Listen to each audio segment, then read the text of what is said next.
Okay, this is David Seeker here with my Protocol Predator SB review. Um, I've had this uh, Protocol Predator now for a little over 2 weeks. Flown it maybe 3 dozen times, and it's pretty durable.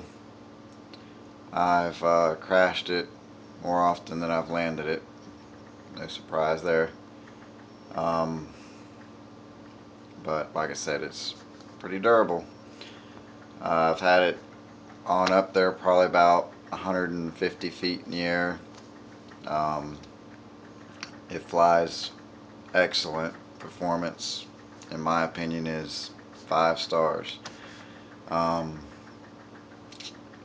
that's about as high as you're going to get with range, though, is maybe about 150 feet, which is really about what I expected, if not a little bit less from this kind of helicopter. It's single propped and has the sideways mounted tail rudder on it, so for it to actually pitch forward, the blades on top have to tilt forward, and to have those kind of servos and that kind of technology on a little helicopter that's you can get from Best Buy for $100, um, you know, I can't really complain on performance of the helicopter at all. It flies wicked fast when you take and do the trim on the remote to where it will pitch those blades forward automatically, and then you use the of course the controller itself to pitch it forward. I mean, that sucker will haul butt. Um, and I've got replacement parts coming. Ordered them from their website. Um, yeah, so you can get almost anything you need from their website. Spare batteries, um, which that's not really part of the spare parts kit. Their spare part kit pretty much consists of let's see if I can do this. The lighting's not that great in here. Spare part kit pretty much consists of 2 blades, a couple of these arms right here that go to that I guess that's the gyro stabilizer, that beam that sits up here and rocks back and forth with the weights on it. And I think it comes with some tail rudder blades too. Spare parts kit. And I think it's like $15, and then of course shipping and handling. Um, yeah, and as far as shipping and handling goes, they've got like 7 or 8 different options on shipping and handling price. Let's see if I can close this curtain so it's not too bright. Um, so yeah, I got the battery shipped separate from the repair kit, and I'm trying to see which one will get here fastest. And I think the price on the repair kit shipping was like $7 or $8, which it was, I guess you could say that's priority mail. Not real sure. I don't do a whole lot of shipping and ordering of stuff. But the battery, I think I had that one sent for like uh, $2.50 or $3 shipping. Just regular snail mail. And neither one of them have gotten here. I mean, it's like Monday, and I ordered that stuff like um, not this past weekend, but the weekend before it. So we're looking at like 8 days since I last ordered it, and it still hasn't come in yet. So Their priority mail, apparently, very slow, unless they're just trying to search for it in the warehouse for parts. I don't know. Anyway, yeah, the only part I was not able to get from their website, which I'm kind of irritated with, is the tail boom. And as you can see, I've got tape there. It came down from a tree backwards and came down on that tail boom when it came out of the tree and hit the ground, and it bent the tail boom. And of course, with that being a hollow tube of aluminum, when I went to straighten it, it wanted to snap rather than bend. They apparently make aluminum pipe where it'll only bend one time, and that's the time you don't want it to bend. So what I did was I emailed Protocol like 3 or 4 different times now about this tail boom. Haven't heard a single thing back from 3 or 4 emails now.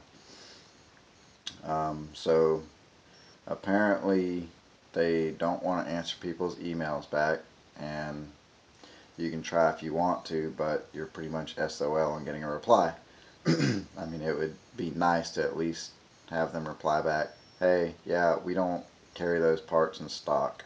We're going to have to go to a third-party dealer, which is what I have done. I went to Grainger, and they sell metal in small quantities. In small quantities meaning the least amount you can get is a 6-foot long stick. And so yeah, that's what I did.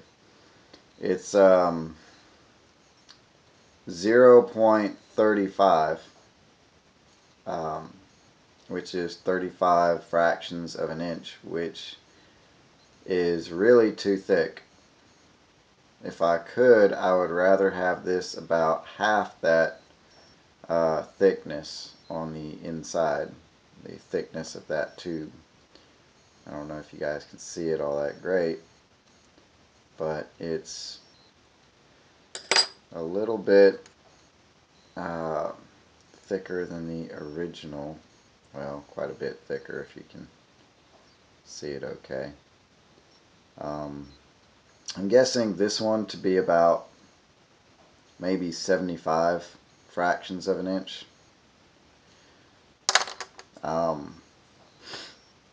But I mean, hey, if I can cut like half an inch off the one that's a little bit thicker and reduce some of the weight and everything work good, then, you know, good deal. But I'm probably gonna have to try to find something a lot thinner. And the piece I ordered from Grainger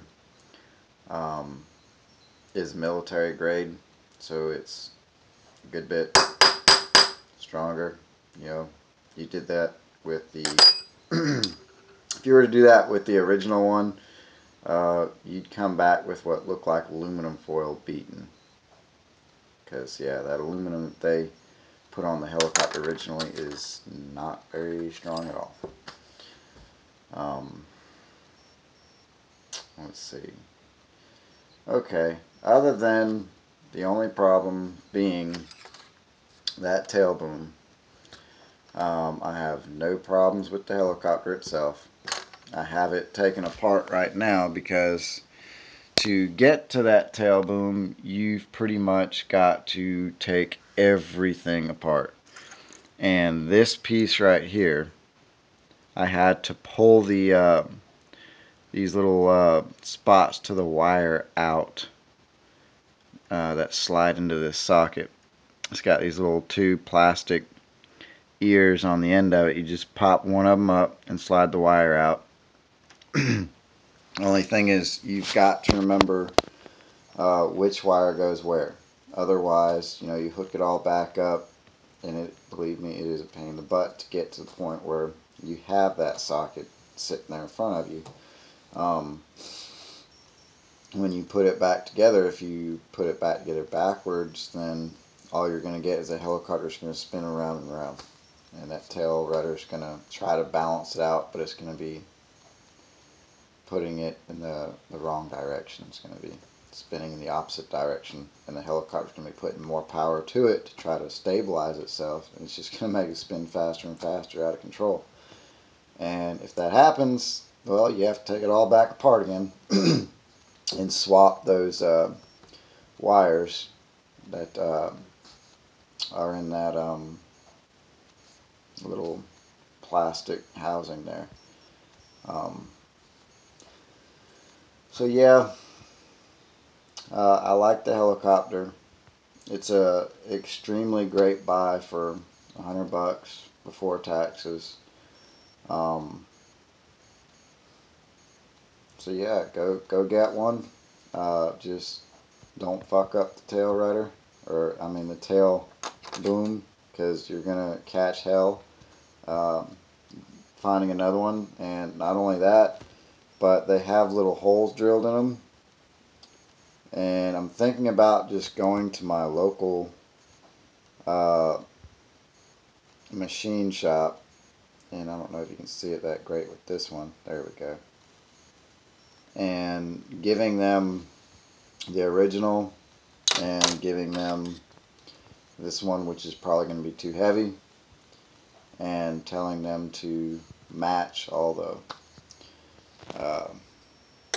drilled out spots and this little cutout, which I'm guessing you're going to need a router to do that little cutout to do it correctly. I mean, I guess you could probably do that with a drill, but it's probably going to look a bit messy.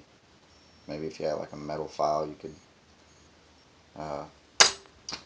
get it a little bit better. But if you have not seen my other videos where I'm flying this helicopter that I have taken all apart here, just search Protocol Predator SB, or you might be able to search through my name, you know, being I'm the one who posted them. I don't know if you can search that way, but it's David Seeker. Last name is Seeker. And that being said, there's the Protocol Predator after it's been taken all apart. And yeah, I look forward to flying it again. So wish me luck on repairs.